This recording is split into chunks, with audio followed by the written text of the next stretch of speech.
Hey babes, happy spring. It's time for spring cleaning. Let's talk about it.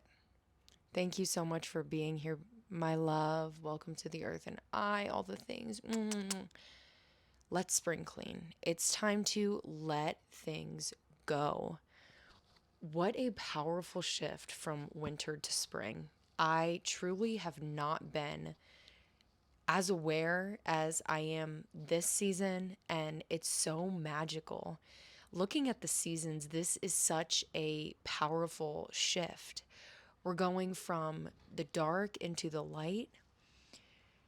At the spring equinox, that marked every day moving forward, there will be more sun, there will be more light. And in that light is the dark.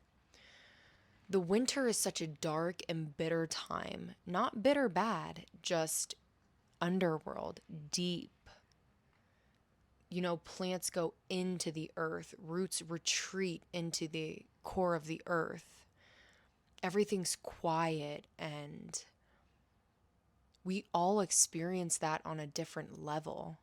But when we think about the overlying message, it's rest, it's retreating, it's going inward, it's shadowy.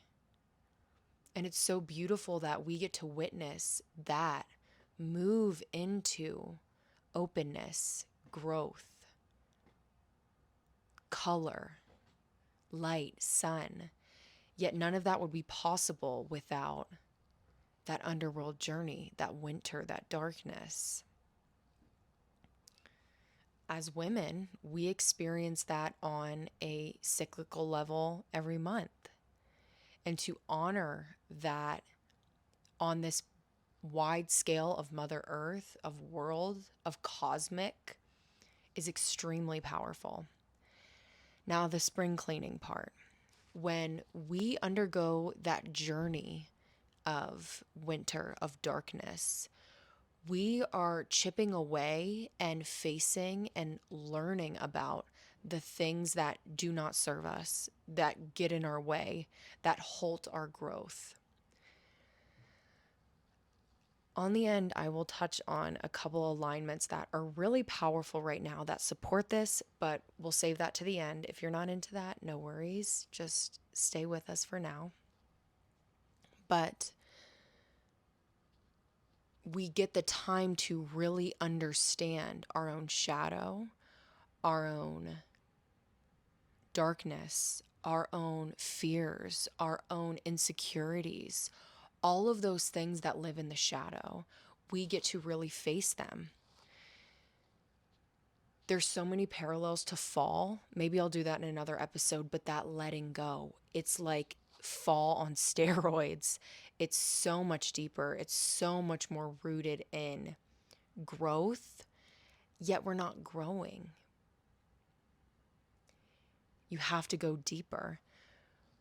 Why do we have to spring clean? Because it's kind of like you have a plant and your plant has shed all of its leaves, all of its petals, all over the table, and you have to brush them up.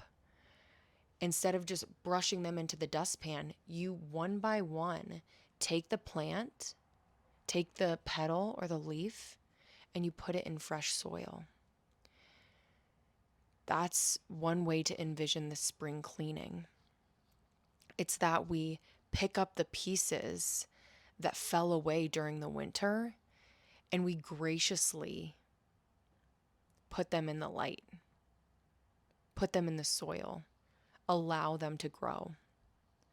Because what many a times you feel is your biggest insecurity, your biggest weakness, is your strength, is what sets you apart, is what is going to direct you on your soul path. Spring cleaning, when you think about it on just a human perspective, cleaning out your closet, wiping things down, dusting. That's humans don't just do that because, oh, we need to clean for the season. That has been a custom in human experience for centuries because they felt this energetic shift. You have to let things go. It's kind of like you go into a gold mine and you've been mining away, mining, making a pile of all the coal that's just in the way, not any good. The spring cleaning is moving that coal out of the mine and putting it somewhere new. I really like the plant analogy because you're not always just getting rid of things. Sometimes you're replanting them and allowing them to take new form in your life. Maybe something that's shadowy, something that might have been an insecurity. Time will tell and you will know. Think about cleaning out your closet. I feel like we've all done this once in our lives, whether it was for spring cleaning or not. When you clean out your closet, you take out one piece at a time usually, and you look at it, and each piece of clothing has sentimental value to you. It means something. Not always sentimental. It has some kind of meaning, whether there's a memory tied to it, whether it was a gift, you wear it all the time. Every piece has a story. Think about those pieces of clothing as your energetic wisdoms in your mind or whatever. I'm not trying to get too woo-woo, but every piece has a story with it. And when you do a spring cleaning, you look at that and you really ask yourself, do I need to hold on to this? Do I want to continue the journey that I'm on with this piece?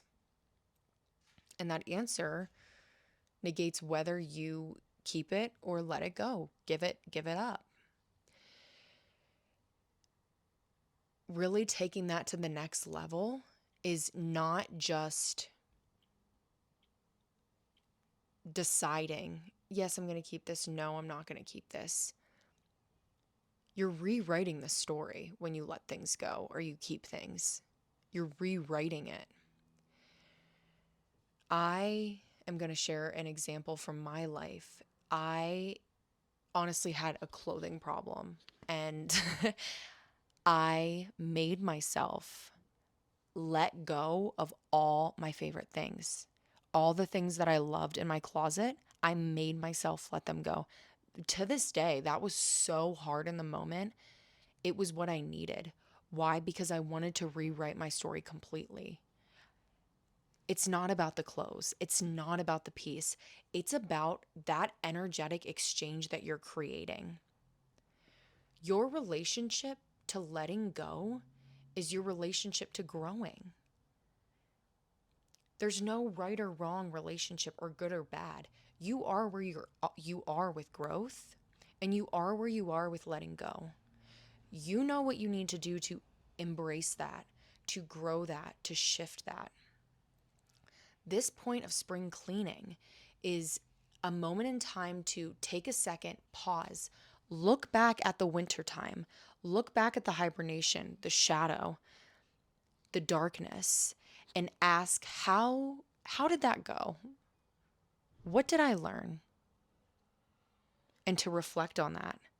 Bring yourself into the present. This is a very powerful time to do this because we're at that middle point. Look at where you are now and ask, how am I doing now? What is going on now? What am I feeling now? And then third, where am I going? How can I grow? Look at the sun, look at the light, look at the seeds, and ask, how will I grow? How will I maneuver this next season? It's an easy journal prompt, a conversation, something to think about. But doing that in this transitional time is so beneficial. It doesn't have to necessarily get you anywhere, but that you created that space to embrace where you are now, embrace this planetary shift, and take advantage of the energy. Taking advantage of the energy. Just like Gaia is changing, we can change. We can take off the coat that we've been wearing that just no longer suits us. We get to shed. When you really embrace spring cleaning, there's so many ways you can embrace it. You can clean your room. You can do a meditation. You can run as fast as you can and envision yourself letting all those things go. What you have to understand is you've already made peace with what has to go. You have made peace with what has to go.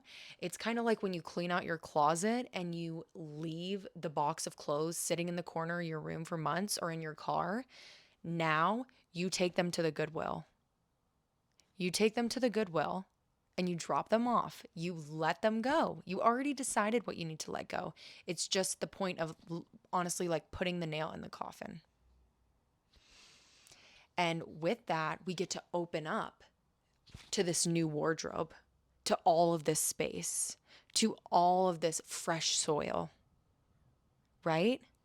Not to say we're not bringing a couple petals along with us or couple pieces of clothing, but we're really focusing on is the freshness that we're creating, the alignment that we're moving into, the deeper truth we're setting ourselves up with. So much beautiful, beautiful energy here. May you make the most of it and find what resonates, leave what doesn't. Okay, let's go into these planetary alignments briefly. I'll do it really quick, but just a little icing on the cake to kind of conceptualize really how powerful this specific transit is in 2025. We had the spring equinox the other day.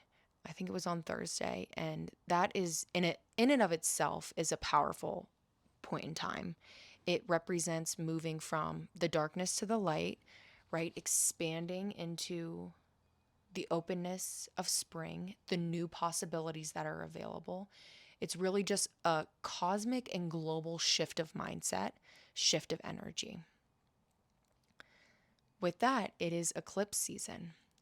Eclipse, eclipse, eclipse. Eclipses are when things are moving out of our lives in order for more things to come in.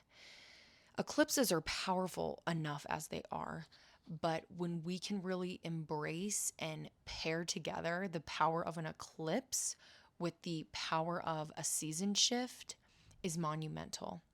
By just understanding that the moon is in its own power and it's moving in alignment with the divinity of sun. Oh my gosh, it's really motivating us not to take action, but to trust. That is a huge theme right now, to trust. Less is more. Less is truly more. Venus is going retrograde and Mercury is going retrograde. So anytime a planet goes retrograde, it is kind of freezing time and allowing true inventory to be taken, true understandings to be made. And the fact that Venus and Mercury are both in retrograde is really deepening our love on a cosmic level and on a personal level, a planetary level. And it's going to help us conceptualize our love, what we truly love, what love means on a wide scale. But we have to complete this underworld journey. And this is going Venus is in retrograde until the beginning of April. They're both in retrograde till the beginning of April. So this is really extending that period of spring cleaning.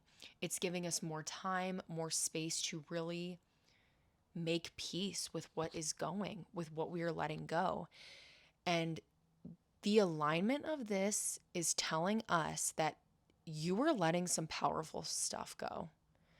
You're not just letting go little things. Of course, you're letting go little things, but you're letting go monumental frames of mind, states of being, and states of consciousness. These planets are going to truly strip that away from us, all with the intention of bringing us closer to our divine, to our wholeness, and to our oneness. Not to mention that the eclipse portal is open and it's going to be open for a few more months. When we synchronize now with the cycles of the planet, it's nothing but wide open road. endless expansion, and we're being so divinely supported in that. So just remember, it's not about what you let go, it's how you let go. And you're going to be guided through the rest. You've already snipped the petals, sniffed the leaves. It's just time to get rid of them and decide what you're going to do with them. How are you going to make peace with them going? So, if you feel like last thing, this period of time, this snippet where we have two planets in retrograde, it can be like you're running on the most beautiful trail out in the mountains, just embracing it all, taking it all in, fresh air, and all of a sudden you're running on a treadmill. The scenery hasn't changed, but you're not progressing like you just were. You're not moving forward through the trail. You're just running on a treadmill. That's how a retrograde can feel. And it's hinted with the energy of the planet that's in retrograde. Whether you're into this or not, understand that you're not alone. It's okay if you're not feeling productive. It's okay if the pull from inside is low, is pretty stagnant, because all we need to do right now is be present. We have to be present and allow the underworkings to work and to trust the way that we're being guided through them. Okay, there's my little astrological POV. And I'm so excited for this time for everyone. May we just find safety in the cradle of the universe, honor God, honor all the divine happenings that are aligning for us, and continue taking our path one step at a time. Less is more.